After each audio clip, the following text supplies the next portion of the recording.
अब मैं अगला इंट्रोडक्शन करा रहा हूँ दीपक चौधरी से, और ये भी 2021 की बैच का था। अभी एनआईटी तीसरी से इसका 6 सेमेस्टर चल रहा है, 3rd ईयर चल रहा है, लास्ट ईयर चल रहा है। वर्ल्ड की जो टॉप मोस्ट कंपनी है सिस्को, इसमें इसका प्लेसमेंट हुआ है। पैकेज है 25 लाख रुपीज़। और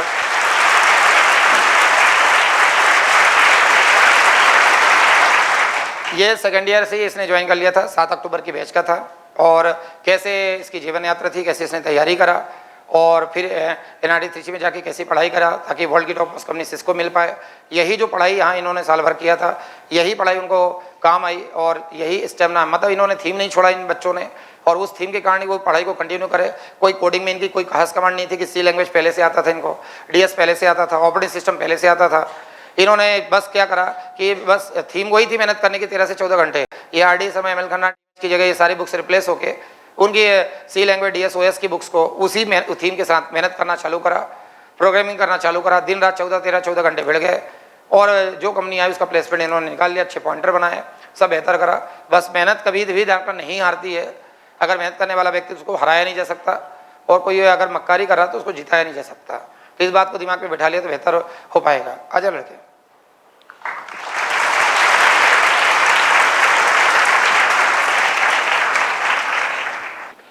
सर्वप्रथम माँ शारदेव को नमन, गुरुदेव को प्रणाम, और आप सभी को वंदे मातरम। तो 2021 की बात है, जब मैं भी आपकी तरह यहीं टेबल पर बैठा हुआ था और सीनियर्स आते थे तो देखता था और कुछ मोटिवेट होता था कि मैं भी यहाँ पे कभी खड़ा हो पाऊँगा या नहीं हो पाऊँगा। तो जो आप अभी सिचुएशन फेस कर रहे हो, जिस सिचुएशन में आप हो, कभी मैं भी वहीं पे था। तो इसलिए मैं आपको कुछ मेरी जर्नी के बारे में बताना चाहता हूँ कि कभी मैंने जो सिचुएशन फेस की, अगर कभी आप भी उसी में हो तो आप भी कुछ अच्छा कर सकते हो आगे। आपको डिमोटिवेटेड कभी नहीं होना है। तो मैं नलखेड़ा का हूँ, नलखेड़ा के पास से एक गांव है गुजरावन, वहाँ का हूँ। आपने कभी किसी ने सुना भी नहीं होगा। वहाँ से मैंने अपनी 12th करी थी, और फिर उसके बाद मुझे कुछ आइडिया नहीं था कि आगे क्या करना है, क्या होता है। जैसे सब बोलते कि मैंने जेई की तैयारी करी थी, एडवांस की तैयारी करी थी, एग्ज़ाम दी थी। मेरे को उस टाइम पर वहाँ पे छोटे से गांव में गाइडेंस के लिए कोई भी नहीं था। तो आप एग्ज़ाम की छोड़ो, मुझे पता भी नहीं था कि ये एग्ज़ाम होती है।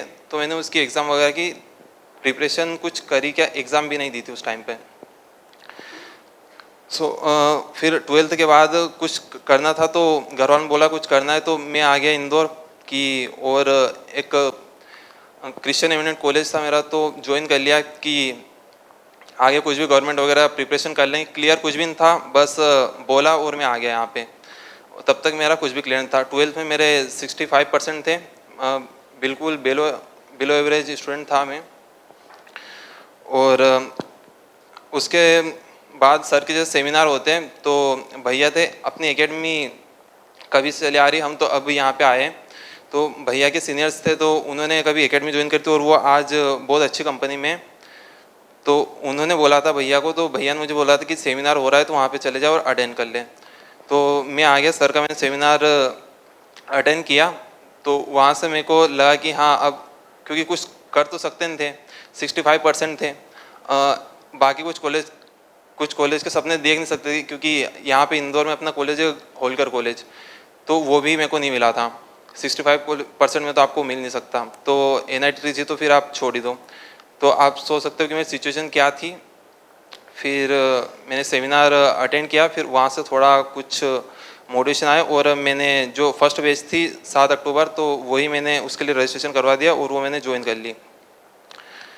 फिर ज्वाइन करने के बाद स्टार्टिंग में तो बहुत सारी प्रॉब्लम्स आती है, जैसे अपन इस माहौल में रहते नहीं हैं, इतनी सिटिंग अपनी होती नहीं है। फिर धीरे धीरे बाकी जो प्रोसेस होती है यहाँ की, जो मोटिवेशन आता है धीरे धीरे, शहीदों के सारी जो उत्सव वगैरह होते हैं सारे यहाँ पे मनाए जाते हैं।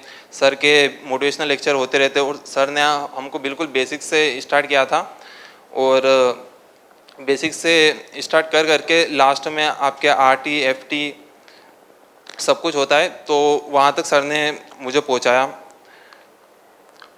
बीच बीच में बहुत सारी प्रॉब्लम्स आती है, जैसे कि हमारा टाइम तो क्या था, कोविड आ गया था, सबको पता है कि क्लासेस लग रही थी, फिर कोविड आ रहा था तो फिर से छुट्टियां हो जा रही थी। फिर तो छुट्टियों में सर ने हमारे साथ नहीं छोड़ा।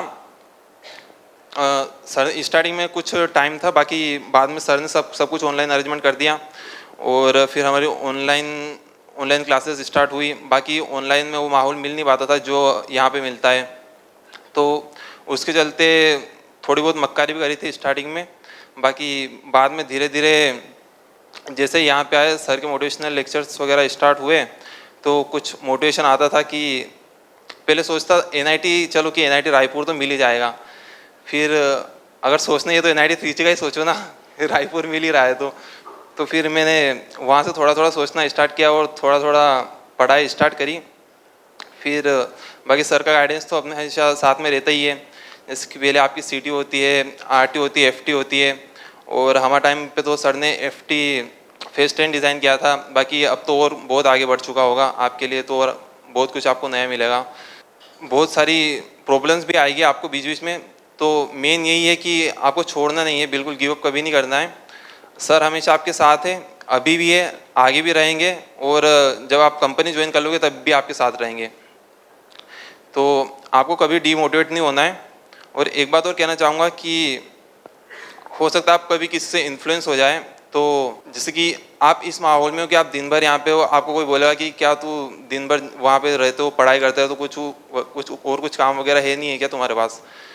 तो वही आपके पास बस अभी तो आपके पास 4-5 महीने कुछ बचे हैं, तो अगर कर लोगे सही से 4-5 महीने तो फिर आप उनके पास जाओगे, आपको वो ये बात कभी नहीं बोलेंगे कि हाँ भाई तू पढ़ाई करता था दिन भर।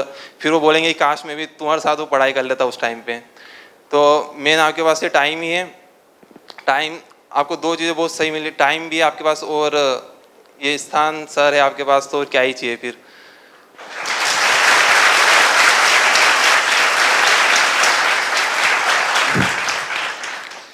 तो वही फिर जब बहुत सारी आई थी हमारे टाइम पे सिचुएशन, सर ने हमें साथ दिया। फिर लास्ट में एग्ज़ाम हुई, सबका रिजल्ट बहुत अच्छा गया, और NIT में हमारी बेस से JMA से 63 बच्चे हैं JMA के। और फिर तो जब NIT त्रिची पहुँचे थे, और आता स्टार्टिंग से कुछ नहीं था, बाकी सीनियर्स वगैरह का गाइडेंस, जो भी यहाँ पे JMA के कभी से चले आ रहे सीनियर्स वो थे, सब ने हेल्प करी, गाइडेंस दिया कि कैसे क्या करना है आगे आपको, तो वही सब करते गया। बाकी पढ़ने के लिए आपको चाहिए होता है टाइम, और टाइम कैसे चुराना है वो तो हम यहाँ सीख ही लेते हैं JMA में। जैसे कि 15 मिनट का आपका लंच होता है तो आप 5 मिनट में फिनिश करते हो, 10 मिनट हमने यहाँ से चुरा लिए, तो ये सब तो हम JMA सीख के ही गए। तो बाकी बस जाना है और पढ़ना ही रहता है मेन तो। और सर का गाइडेंस, सर का साथ हमेशा था, अभी भी है, बस यही कहना चाहता हूँ।